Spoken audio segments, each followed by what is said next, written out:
La nuit où les murs ont commencé à prier, personne n'a dormi dans la ferme Lecomte. C'était le 14 janvier 1924, en plein cœur de la Wallonie profonde, là où les hivers mordent la chair, et où les maisons s'accrochent à la terre noire comme des secrets enterrés trop vite. La ferme se dressait seule au bout d'un chemin de boue gelé, encerclée par des champs nus qui s'étendaient jusqu'à l'horizon sans un seul arbre pour briser le vent.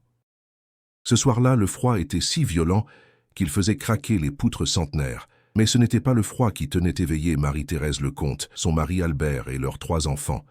C'était cette voix d'homme qui récitait le Pater Noster en latin, lentement, distinctement, depuis l'intérieur des murs de pierre.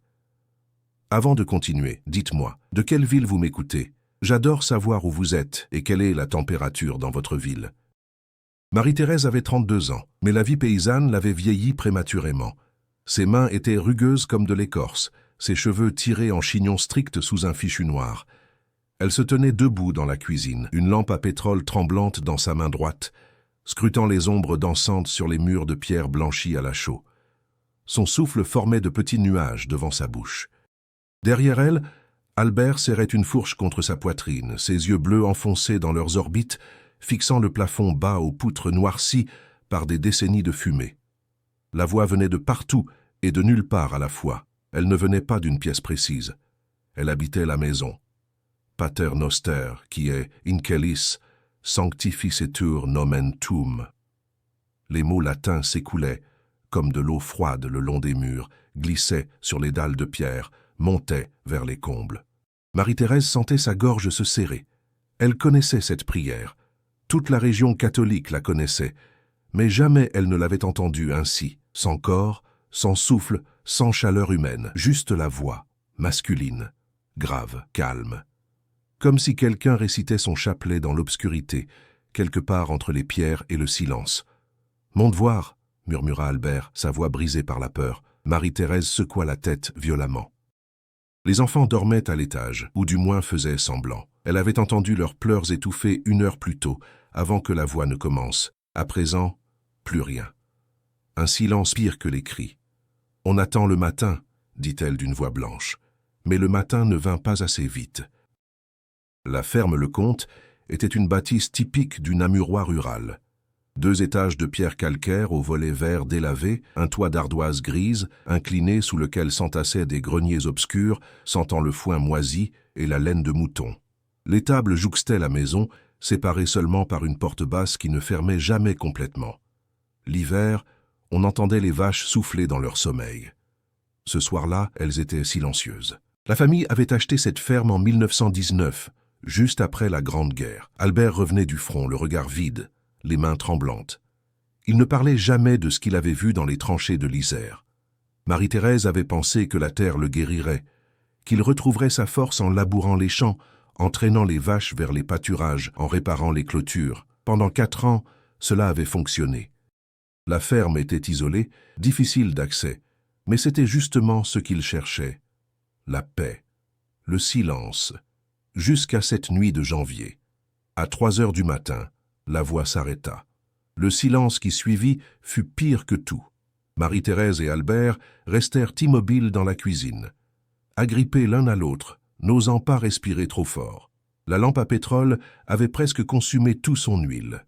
La flamme vacillait, projetant des ombres nerveuses sur les visages creusés du couple. Puis un bruit, léger, un craquement, comme un pas sur le plancher du grenier.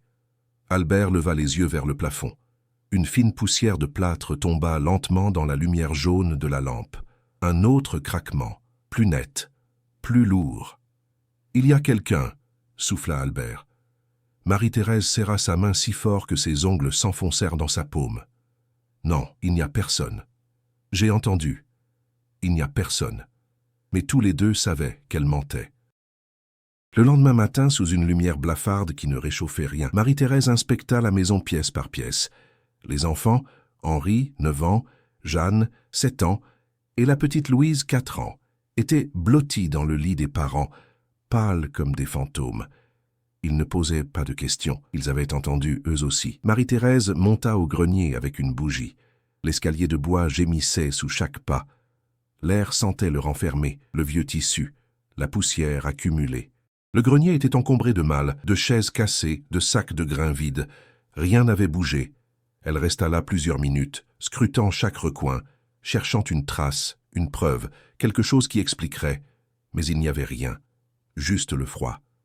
Juste le silence. En redescendant, elle entendit un murmure. Elle se figea à mi-escalier. Le murmure venait du mur de pierre, juste à côté de sa tête.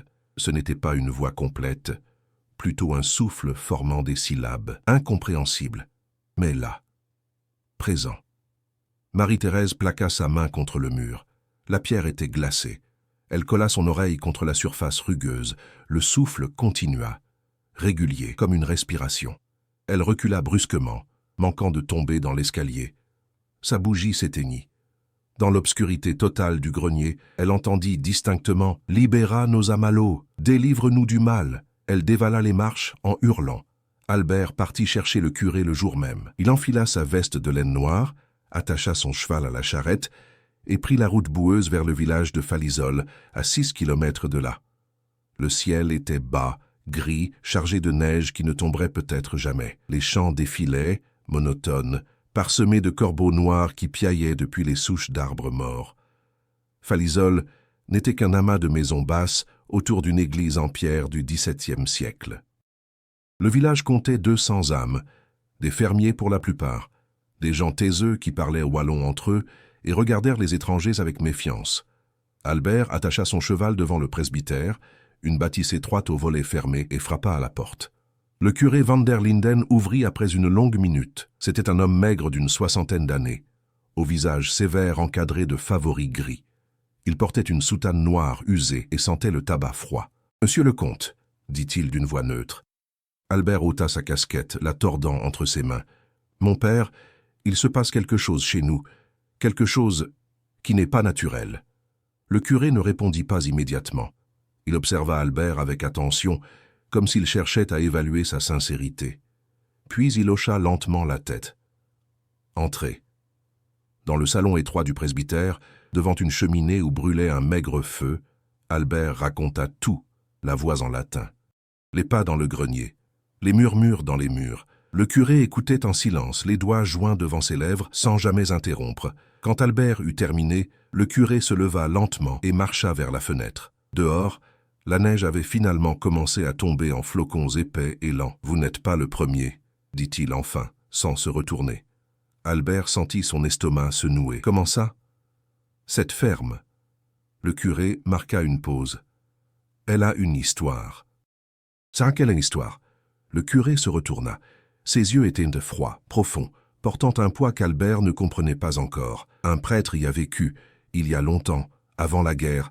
Il s'était retiré là-bas pour méditer, prier.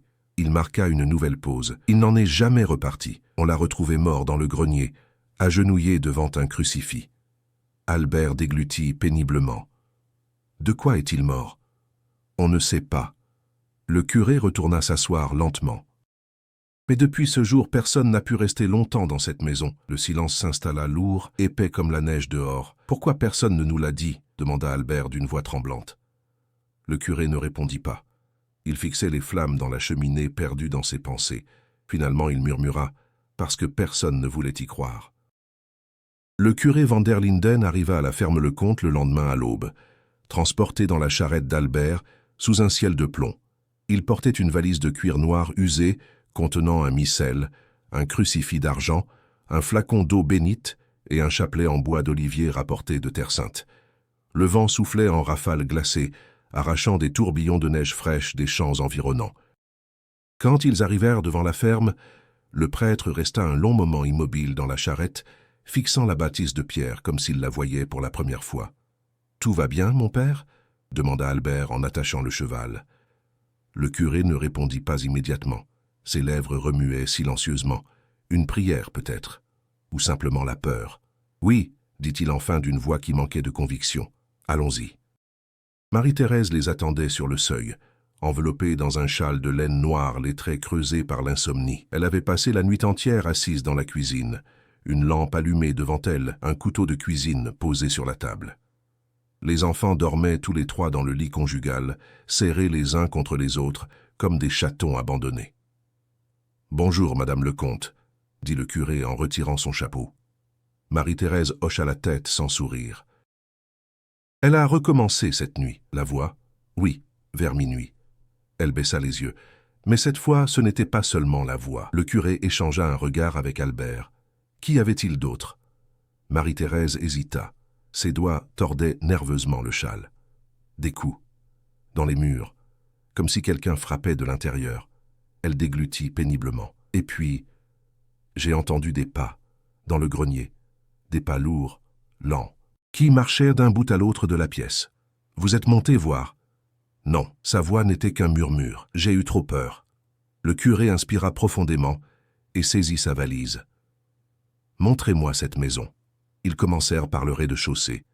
La cuisine était petite, sombre, meublée d'une table massive en chêne, de chaises paillées et d'un buffet contre le mur. Une cheminée noircie par la suie occupait tout un pan de mur. L'odeur de cire froide et de suif flottait dans l'air. Le curé passa lentement sa main sur les murs de pierre, s'arrêtant parfois pour écouter, comme s'il cherchait quelque chose d'invisible. « Cette pierre, dit-il en tapotant le mur, elle vient d'où ?»« Des carrières de Sossoy, » répondit Albert. « La maison a été construite en 1840, d'après les archives notariales. Et avant ? Avant ? Qu'y avait-il ici avant 1840 ?» Albert et Marie-Thérèse échangèrent un regard perplexe. « Je ne sais pas, » admit Albert. « Rien, je suppose. »« Des champs. » Le curé ne dit rien. Il continua son inspection, montant l'escalier de bois qui menait au premier étage.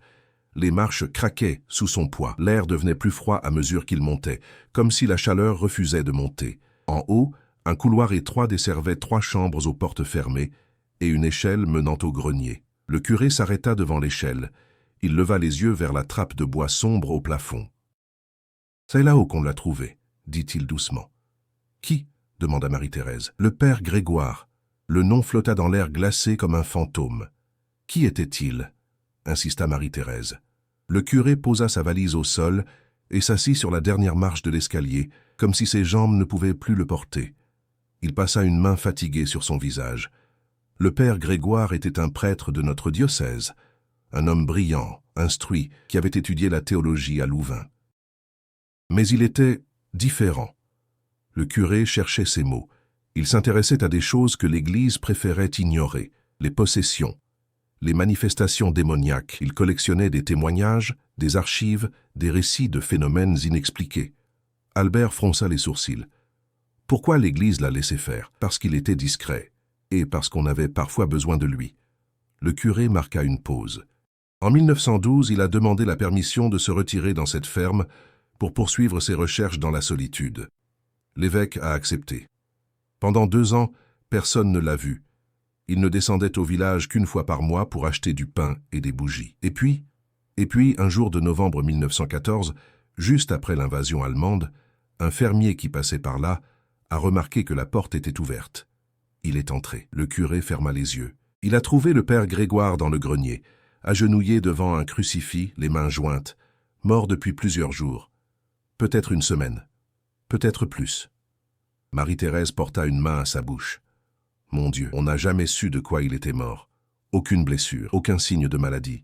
Il était simplement parti, comme si son cœur s'était arrêté pendant qu'il priait. Le curé rouvrit les yeux. Mais ce n'est pas tout. Quoi d'autre? Murmura Albert. Autour de lui, sur le plancher du grenier, il y avait des dizaines de feuilles de papier, des notes, des dessins, des symboles que personne n'a pu identifier.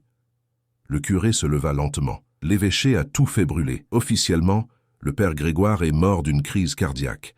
On l'a enterré discrètement. On n'en a plus jamais parlé. Le silence retomba, pesant comme une pierre tombale. « Ces feuilles ?» demanda Marie-Thérèse d'une voix tremblante. Est-ce qu'il y avait écrit dessus? Le curé la regarda longuement. Personne ne voulait le savoir. Il saisit sa valise et commença à grimper l'échelle vers le grenier. Albert et Marie-Thérèse restèrent en bas, figés, n'osant pas le suivre.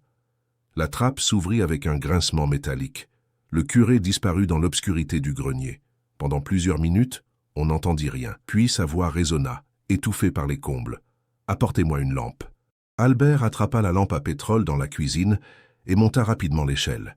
Quand il émergea dans le grenier, il vit le curé agenouillé au centre de la pièce, son crucifix d'argent serré dans sa main droite. La lumière jaune de la lampe projetait des ombres immenses sur les poutres inclinées du toit. « Regardez » murmura le curé. Il pointait le plancher. Albert s'approcha et sentit son sang se glacer. Sur le bois ancien, à peine visible sous des décennies de poussière, il y avait des marques. Des cercles tracés à la craie, presque effacés, des lettres latines gravées dans le bois avec un objet pointu, et au centre du cercle, une tache sombre, irrégulière, qui avait pénétré profondément dans le grain du bois. Du sang. « Il a fait quelque chose ici, » dit le curé d'une voix blanche, « quelque chose qu'il n'aurait jamais dû faire. » Soudain, un bruit résonna dans le silence, un craquement, venant du coin le plus sombre du grenier. Les deux hommes se figèrent, le craquement se répéta, plus proche. Puis une voix s'éleva, grave, masculine, calme. « Domine, exaudi orationem meam. » Seigneur, écoute ma prière. La lampe dans la main d'Albert vacilla. Le curé se leva brusquement, brandissant son crucifix. « Au nom du Père, du Fils et du Saint-Esprit, je t'ordonne de te manifester. » Le silence retomba brutalement. Puis, dans le coin obscur du grenier, quelque chose bougea. Ce n'était pas une ombre, c'était plus dense, plus réel. Une silhouette humaine, agenouillée, le dos tourné vers eux. Albert recula vers l'échelle, la terreur lui tordant l'estomac. Le curé avança d'un pas, tremblant mais déterminé. « Qui es-tu » La silhouette ne bougea pas, mais la voix s'éleva à nouveau, comme si elle venait de partout à la fois. « Celui qui cherche finit toujours par trouver. » Et la silhouette disparut. Le curé van der Linden redescendit du grenier, le visage blanc comme un linceul. Ses mains tremblaient ainsi fort qu'il laissa tomber son crucifix sur les dalles de pierre de la cuisine. Le bruit métallique résonna dans le silence oppressant. Marie-Thérèse se précipita pour le ramasser, mais le curé l'arrêta d'un geste brusque. « Ne le touchez pas, » murmura-t-il. « Pourquoi ? Il est chaud. » Marie-Thérèse regarda le crucifix d'argent posé au sol. De fines volutes de vapeur s'en échappaient, comme si le métal avait été plongé dans l'eau bouillante. Elle recula instinctivement. Albert descendit à son tour, le visage ravagé par l'épouvante. Il s'effondra sur une chaise, incapable de parler. Le curé s'assit en face de lui et posa ses mains à plat sur la table, comme pour les empêcher de trembler. « Qu'avez-vous vu » demanda Marie-Thérèse d'une voix à peine audible. Le curé inspira profondément. « Quelque chose que je ne comprends pas. » Il leva les yeux vers elle. « Votre maison n'est pas hantée, madame le comte. C'est pire que ça. » « Qu'est-ce qui peut être pire qu'un fantôme ? Un rituel inachevé. » Les mots tombèrent comme des pierres dans un puits sans fond. Le curé se leva brusquement, saisit sa valise et se dirigea vers la porte. « Je dois retourner au presbytère. Il y a des documents que je dois consulter, des archives que l'évêché garde sous clé. »« Vous allez revenir ?» demanda Albert, la voix brisée. Le curé s'arrêta sur le seuil sans se retourner. « Oui, mais ce soir, barricadez toutes les portes, ne montez pas au grenier, et surtout... » Il marqua une pause. « Ne répondez à rien. Si vous entendez des voix, si vous entendez votre nom, ne répondez jamais. Pourquoi ? Parce que certaines choses ne peuvent vous atteindre que si vous leur ouvrez la porte. » Et il disparut dans le froid glacial de l'après-midi. Cette nuit-là fut la pire de toutes. Les phénomènes commencèrent dès la tombée de la nuit. Les enfants étaient couchés, terrifiés mais silencieux. Marie-Thérèse et Albert restèrent dans la cuisine, assis côte à côte, une Bible ouverte devant eux, une lampe à pétrole brûlant faiblement entre leurs mains jointes. À 8 heures, les coups débutèrent. 3 coups secs dans le mur de pierre, puis 3 autres, puis encore 3. Un rythme régulier, méthodique, comme un code incompréhensible. Marie-Thérèse sentait les larmes couler sur ses joues, mais elle ne disait rien. Albert serrait sa main si fort que ses doigts devenaient blancs. À 9 heures, la voix recommença. Cette fois, elle ne récitait pas de prière. Elle appelait. Albert. La voix était douce, masculine, presque bienveillante. Albert tressaillit. Marie-Thérèse lui agrippa le bras. « Ne réponds pas » souffla-t-elle. « Albert, monte. J'ai quelque chose à te montrer. » La voix venait du plafond, du grenier. Albert fixait l'escalier, hypnotisé. Marie-Thérèse secoua violemment son bras. « Non, le curé a dit de ne pas répondre. »« Albert, tu sais que tu dois venir. Tu l'as toujours su. » Les mots s'insinuaient dans l'esprit d'Albert comme des vrilles de glace. Des images surgissaient dans sa tête. La tranchée, les corps démembrés, le gaz moutarde, les hurlements.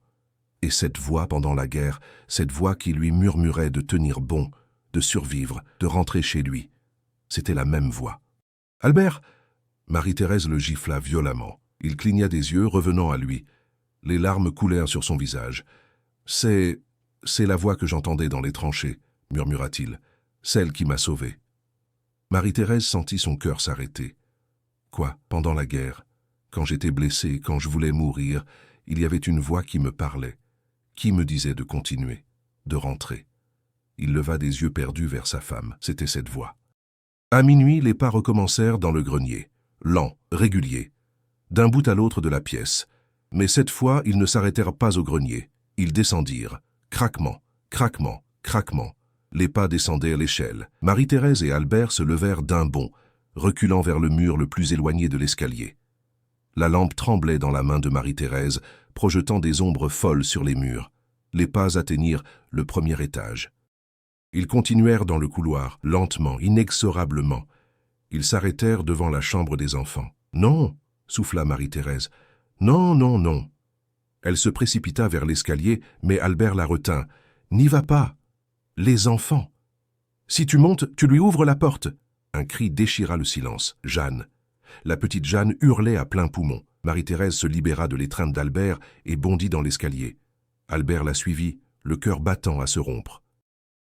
Ils déboulèrent dans la chambre des enfants. Les trois petits étaient serrés dans le lit, tremblants, les yeux écarquillés de terreur. Jeanne pointait un doigt tremblant vers la fenêtre. Dehors, dans la nuit noire, une silhouette se tenait immobile dans la neige. Une silhouette d'homme en soutane noire, le visage caché dans l'ombre. Elle leva lentement la main et frappa 3 fois contre la vitre. Toc, toc, toc. Puis elle disparut dans l'obscurité. Le lendemain matin, le curé van der Linden revint accompagné d'un autre prêtre. Un homme plus jeune, d'environ 40 ans, au visage dur et aux yeux perçants. Il portait une valise en cuir noir, identique à celle du curé, mais plus grande, plus lourde. « Voici le père Antoine », présenta le curé van der Linden. « Il vient de Namur. Il est spécialisé. » Spécialisé en quoi, il ne le précisa pas. Le père Antoine entra dans la cuisine sans saluer personne. Il posa sa valise sur la table, l'ouvrit et en sortit plusieurs objets. Un épais registre relié de cuir noir, des photographies jaunies, des feuilles manuscrites couvertes de symboles étranges. « J'ai trouvé les archives du père Grégoire », dit le curé van der Linden, celles que l'évêché voulait faire disparaître. Marie-Thérèse et Albert s'approchèrent. Le père Antoine étala les documents sur la table, des dessins complexes, des cercles entrelacés, des mots latins incompréhensibles.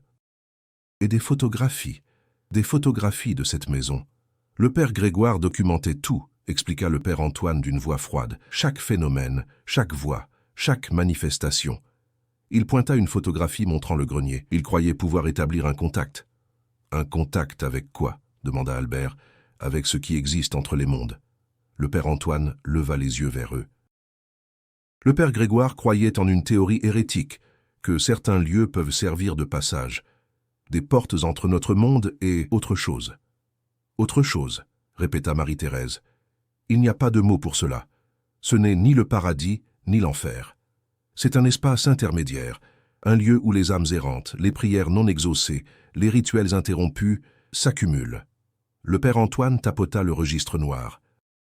Selon ses notes, cette ferme a été construite sur un ancien lieu de culte païen, avant le christianisme, avant Rome. Un endroit où les Celtes venaient invoquer leur dieu. Albert secoua la tête, incrédule. C'est impossible. Les pierres de cette maison viennent des carrières de Sossoy, n'est-ce pas ? Demanda le père Antoine. Oui. Et alors ? Ces carrières sont connues depuis l'époque romaine. Mais avant, les Celtes y extrayaient déjà la pierre pour construire leurs autels. Il sortit une autre feuille du registre. Le père Grégoire a fait des recherches. Il a trouvé des traces, des fragments de céramique, des ossements, des symboles gravés sous les fondations de cette maison. Marie-Thérèse sentit ses jambes se dérober. Elle s'assit lourdement sur une chaise. « Qu'est-ce qu'il a fait ?» murmura-t-elle. « Qu'est-ce que le père Grégoire a fait dans cette maison ?» Le curé van der Linden et le père Antoine échangèrent un long regard. « Il a essayé d'ouvrir la porte, dit finalement le curé. Il a cru pouvoir contrôler ce qui viendrait. Et il a échoué, conclut le père Antoine d'une voix glaciale. La porte est restée entr'ouverte. Le silence retomba, lourd comme une dalle de pierre. « Comment on la ferme ?» demanda Albert. Le père Antoine referma lentement le registre. « On ne la ferme pas. On ne peut pas défaire ce qui a été fait. » Il marqua une pause. « Mais on peut peut-être achever ce qu'il a commencé. »« Tiens, comment ?»« En terminant le rituel. » La nuit suivante, les deux prêtres revinrent avec du matériel que Marie-Thérèse n'avait jamais vu dans une église. Des chandelles noires, de l'encens qui sentait le soufre et la résine, des poudres colorées dans des sachets de toile, et un livre ancien si vieux que le cuir de la reliure s'effritait sous les doigts. « Les enfants doivent partir, » ordonna le père Antoine. « Partir où ?» protesta Marie-Thérèse. « Il fait nuit, il neige, chez des voisins. N'importe où. Mais ils ne peuvent pas rester ici ce soir. » Albert attela le cheval malgré le blizzard qui soufflait maintenant en rafales violentes. Il emmena Henri, Jeanne et la petite Louise chez les Dubois, à 3 kilomètres de là, des fermiers qui ne posèrent pas de questions en voyant les visages terrifiés des enfants. Quand Albert revint à la ferme 1 heure plus tard, gelé jusqu'aux os, les deux prêtres avaient déjà commencé à préparer le grenier. Ils avaient tracé un cercle à la craie blanche sur le plancher, exactement à l'endroit où le père Grégoire avait été retrouvé mort. À l'intérieur du cercle, ils avaient disposé 7 chandelles noires formant une étoile à 7 branches. Entre chaque chandelle, des symboles incompréhensibles avaient été dessinés à la poudre rouge. « Qu'est-ce que c'est ?» demanda Marie-Thérèse en montant dans le grenier.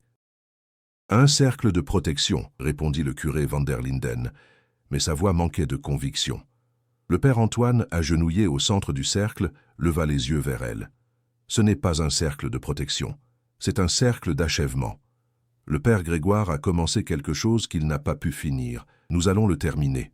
Et si ça ne marche pas, alors cette maison devra être détruite, rasée jusqu'aux fondations, et la terre devra être bénie pendant 7 années consécutives. » Il marqua une pause. « Mais même ainsi, je ne suis pas sûr que ce soit suffisant. » À minuit, le rituel commença. Les deux prêtres s'agenouillèrent à l'intérieur du cercle, face à face. Le père Antoine ouvrit le vieux livre et commença à lire à voix haute dans une langue que personne ne reconnaissait. Ce n'était ni du latin, ni du grec, ni aucune langue moderne. C'était quelque chose d'ancien, quelque chose qui semblait faire vibrer les poutres du grenier. Marie-Thérèse et Albert restaient en retrait, près de l'échelle, agrippés l'un à l'autre. La température chutait rapidement. Leur souffle formait maintenant des nuages épais devant leur bouche. Les flammes des chandelles noires vacillaient, bien qu'il n'y ait aucun courant d'air. Le père Antoine continuait sa lecture, sa voix montant en intensité. Le curé van der Linden répondait en latin, récitant des versets des Écritures. Leurs voix se mêlaient, créant une harmonie étrange et dissonante. Soudain, les chandelles s'éteignirent toutes en même temps. L'obscurité totale engloutit le grenier. « Ne bougez pas » ordonna le père Antoine dans le noir. « Personne ne bouge. » Le silence était absolu. Pas un craquement, pas un souffle de vent. Rien. Puis la voix s'éleva. Mais ce n'était plus la voix calme et grave qu'il connaissait. C'était une cacophonie, des dizaines de voix parlant en même temps, dans des langues différentes, certaines humaines, d'autres pas. Marie-Thérèse sentit quelque chose lui frôler le visage dans l'obscurité, quelque chose de glacé. Elle retint un cri. « Pourquoi êtes-vous venu ?» La voix du père Grégoire émergea du chaos. « Pourquoi ne me laissez-vous pas finir ?»« Vous êtes mort, père Grégoire, » répondit le père Antoine d'une voix ferme. « Votre temps dans ce monde est terminé. »« Non, pas encore.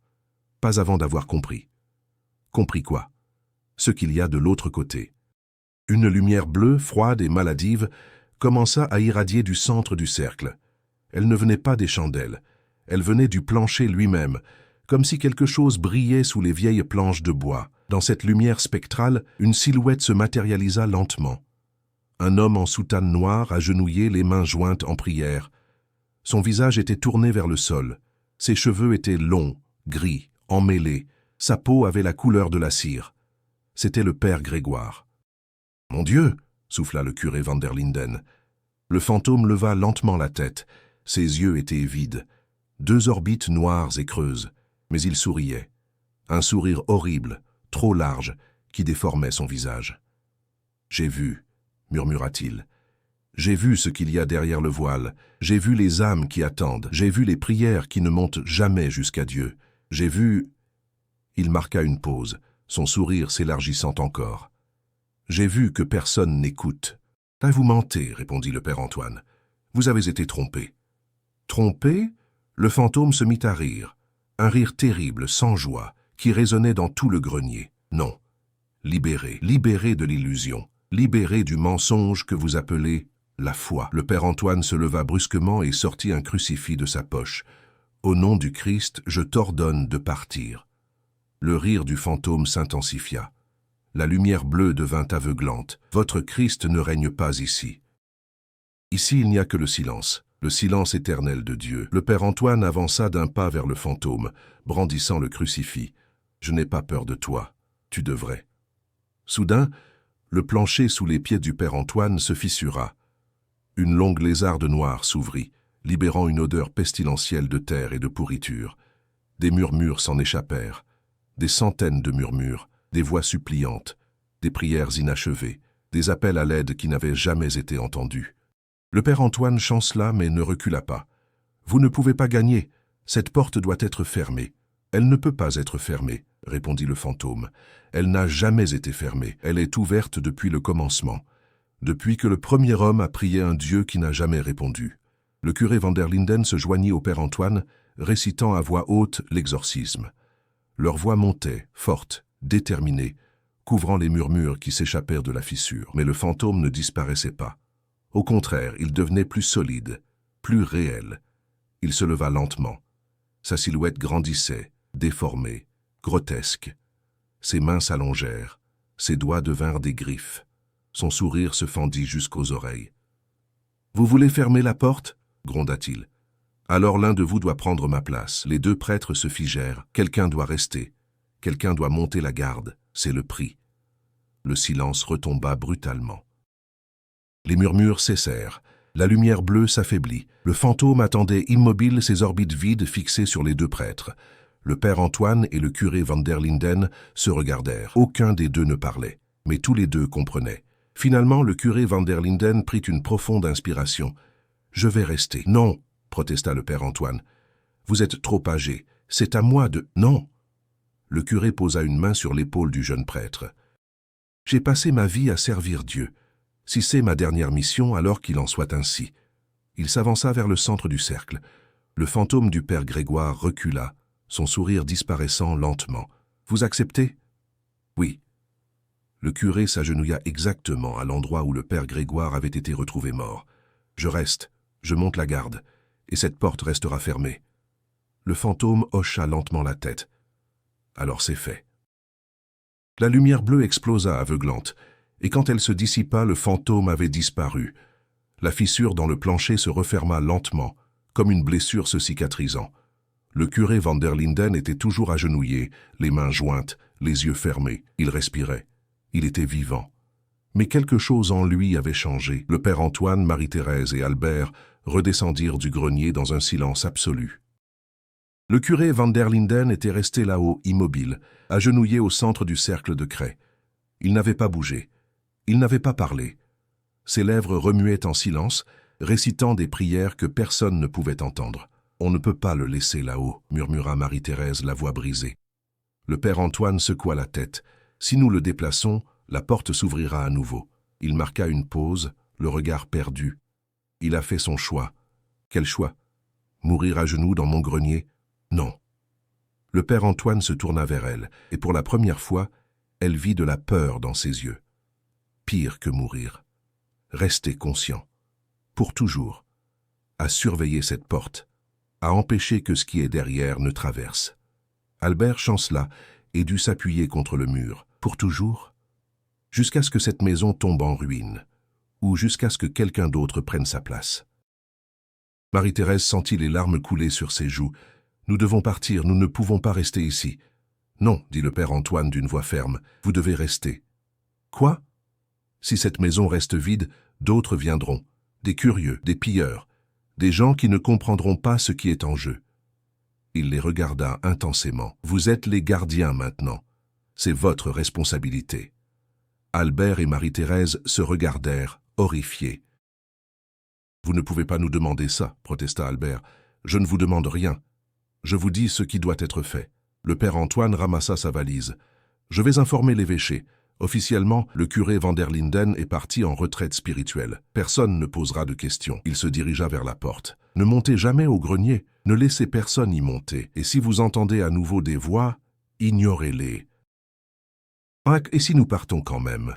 Le père Antoine s'arrêta sur le seuil. Sans se retourner, il murmura « Alors, ce qui est derrière cette porte trouvera d'autres maisons, d'autres familles, d'autres enfants. » Il disparut dans la nuit glacée. Les jours suivants furent étranges. La maison était silencieuse, trop silencieuse. Les voix avaient cessé, les coups dans les murs également, mais ce silence était pire que les phénomènes. C'était un silence lourd, oppressant, comme si la maison retenait son souffle. Marie-Thérèse et Albert ramenèrent les enfants. Ils ne leur dirent rien.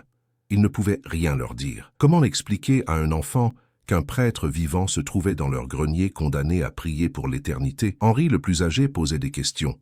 Pourquoi on ne peut plus monter au grenier? Où est le curé? Pourquoi papa pleure parfois la nuit? Marie-Thérèse ne répondait jamais. Elle serrait simplement son fils contre elle et priait en silence.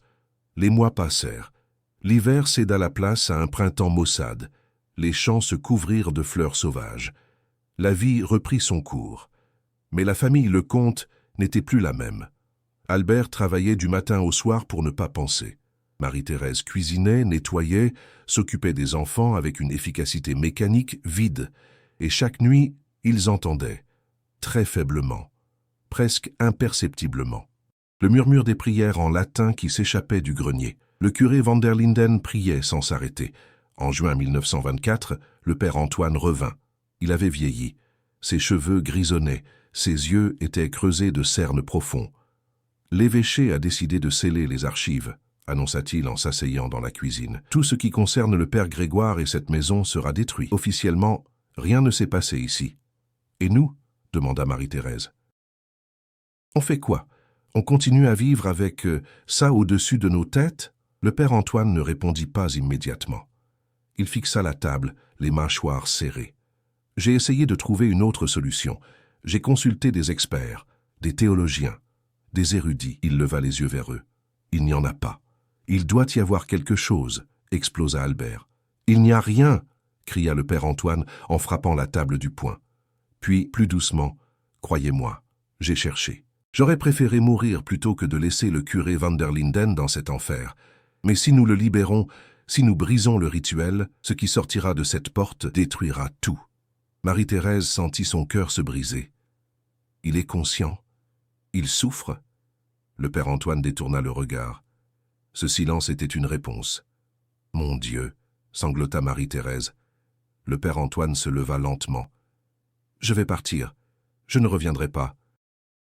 Pour votre sécurité et pour la mienne, il vaut mieux que personne ne sache ce qui s'est passé ici. » Il marqua une pause avant d'ajouter « Si un jour vous voulez vraiment partir, vendez la maison, mais ne dites jamais la vérité à l'acheteur. »« C'est monstrueux, » murmura Albert. « Oui, » le père Antoine enfila son manteau, « mais c'est le prix du silence de Dieu. » Les années passèrent. La famille Lecomte resta dans la ferme. Les enfants grandirent sans jamais savoir ce qui se trouvait dans le grenier. En 1930, Henri, devenu un jeune homme, demanda pourquoi la trappe était condamnée par des planches clouées. « C'est dangereux là-haut, » répondit simplement Albert. « Le plancher est pourri. » Henri n'insista pas. Mais parfois, tard la nuit, il entendait les murmures, et il se demandait. En 1935, Marie-Thérèse tomba gravement malade. Une pneumonie. Elle mourut en février, dans son sommeil, tenant la main d'Albert.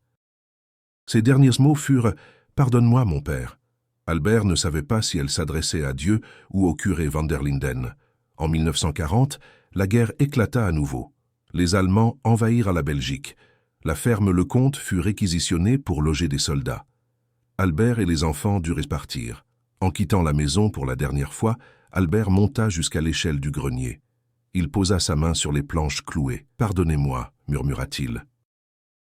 De l'autre côté, très faiblement, il entendit une voix qui répondait en latin. « Et dimit nobis debita nostra. » Et pardonne-nous nos offenses. Albert s'en alla en pleurant. La ferme resta vide pendant des années. Les soldats allemands refusèrent d'y dormir, prétextant des bruits étranges. Après la guerre, personne ne voulut l'acheter. Elle tomba lentement en ruine. En 1955, un promoteur immobilier racheta le terrain pour une bouchée de pain. Il fit raser la ferme. Quand les ouvriers démontèrent le toit et accédèrent enfin au grenier, ils trouvèrent quelque chose d'inexplicable. Un squelette agenouillé au centre d'un cercle tracé à la craie. Ses mains étaient jointes. Sa tête était inclinée en prière. Ses os étaient propres, blancs, parfaitement préservés. Mais le plus troublant était le sourire. Le crâne souriait, un sourire paisible, presque heureux. Sur le plancher, autour du squelette, des milliers de feuilles de papier étaient soigneusement empilées, toutes couvertes d'une écriture fine et régulière. Des prières, des milliers et des milliers de prières, en latin, en français, en wallon, en des langues que personne ne reconnaissait. Le promoteur fit brûler toutes les feuilles sans les lire. Le squelette fut enterré sans cérémonie dans le cimetière de Falisol. Aucune pierre tombale, aucun nom. Le terrain fut vendu. On y construisit des maisons modernes. Des familles s'y installèrent, des enfants jouèrent dans les jardins. Et tout sembla normal. Jusqu'en 1973, une jeune famille déménagea dans l'une des maisons neuves. Le premier soir, les enfants refusèrent de dormir. Ils disaient entendre des voix, des prières en latin, venant des murs. Les parents pensèrent à l'imagination débordante de leurs enfants, jusqu'à ce qu'eux aussi les entendent. Mais cette fois, ce n'était pas une seule voix, c'étaient des centaines de voix, et elles ne priaient plus, elles appelaient. Elles appelaient au quelqu'un pour prendre la place. Elles appelaient au quelqu'un pour monter la garde, car la porte, elle, n'avait jamais été fermée, et elle ne le serait jamais.